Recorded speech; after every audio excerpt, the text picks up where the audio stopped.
ആലോചിക്കുന്നത് ഈ ഷാനിക്ക് വിവരമില്ലാന്ന് എനിക്ക് തോന്നാൻ കാരണമുണ്ട്. ഈ നിയന്ത്രണ രേഖ എന്ന് പറഞ്ഞ പരിപാടിയിൽ പങ്കെടുത്തപ്പോൾ എനിക്ക് അവരോടൊരു ബഹുമാനം തോന്നാതെ പോയിച്ചാൽ അവിടെ ഇരുത്തേണ്ട കണ്ട അണ്ടനെയും അടകോടനെയും അല്ല. നിനക്കെന്താ ഈ ചോറല്ലേ കഴിക്കുന്ന വിവരം ഇല്ലേ? എന്താ ശരിയല്ല മാവ? ശരിയല്ലെന്ന് എടോ ശരിയല്ലെങ്കിൽ ശരിയെന്ന് പറയണോ? ശരിയാ പിന്നെന്താ പ്രശ്നം? ഇങ്ങനെയുള്ള പെരിച്ചാഴീനെയൊക്കെ കണ്ടതുപോലെയാണ് എനിക്ക് മിമിക്രിക്കാരും ഈ പറയുന്ന ജോൺ ബ്രിട്ടാസ് അല്ലെങ്കിൽ ഷാനി ഇങ്ങനെയുള്ള ആളുകളെ എനിക്ക് അങ്ങനെയാ തോന്നിയത്. കാരണം ഇവരോട് എനിക്കൊരു സാധാ ബുദ്ധി മതി.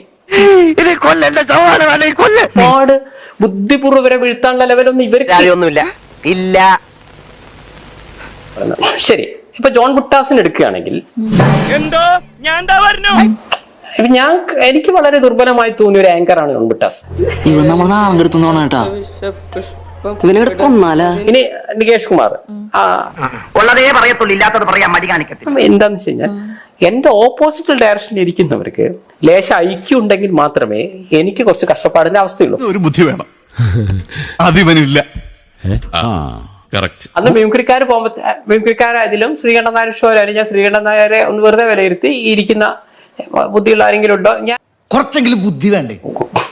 അങ്ങനെ വന്നപ്പോ എനിക്ക് ഇവരെ ഫസ്റ്റത്തെ ചെരുപ്പുണ്ടോ എന്തുകൊണ്ട് ഷൂ ഇടുന്നില്ല ഇത് കണ്ടിട്ട് ഇദ്ദേഹം മോനെ വെരി ഗുഡ്. മോനെ വിവരമൊന്നും ഇല്ലേ, ബുദ്ധി ഇല്ലേ, സ്കൂളിൽ പോയിട്ടില്ലേ, പൊട്ടനാണോ? ആരുടെ പിണ്ടമയ്ക്കാണ് നിന്നെ പിന്നെ കെട്ടിയെടുത്തേ? അടിച്ച ഷേപ്പ് മാറ്റും. വർഷം മൊത്തം പോലീസുകാരുണ്ടല്ലേ? എല്ലാരോടും ഇല്ല സാർ, അവൻ യോഗ്യതയില്ലാത്ത ചില അലവലാദികളോട് മാത്രം.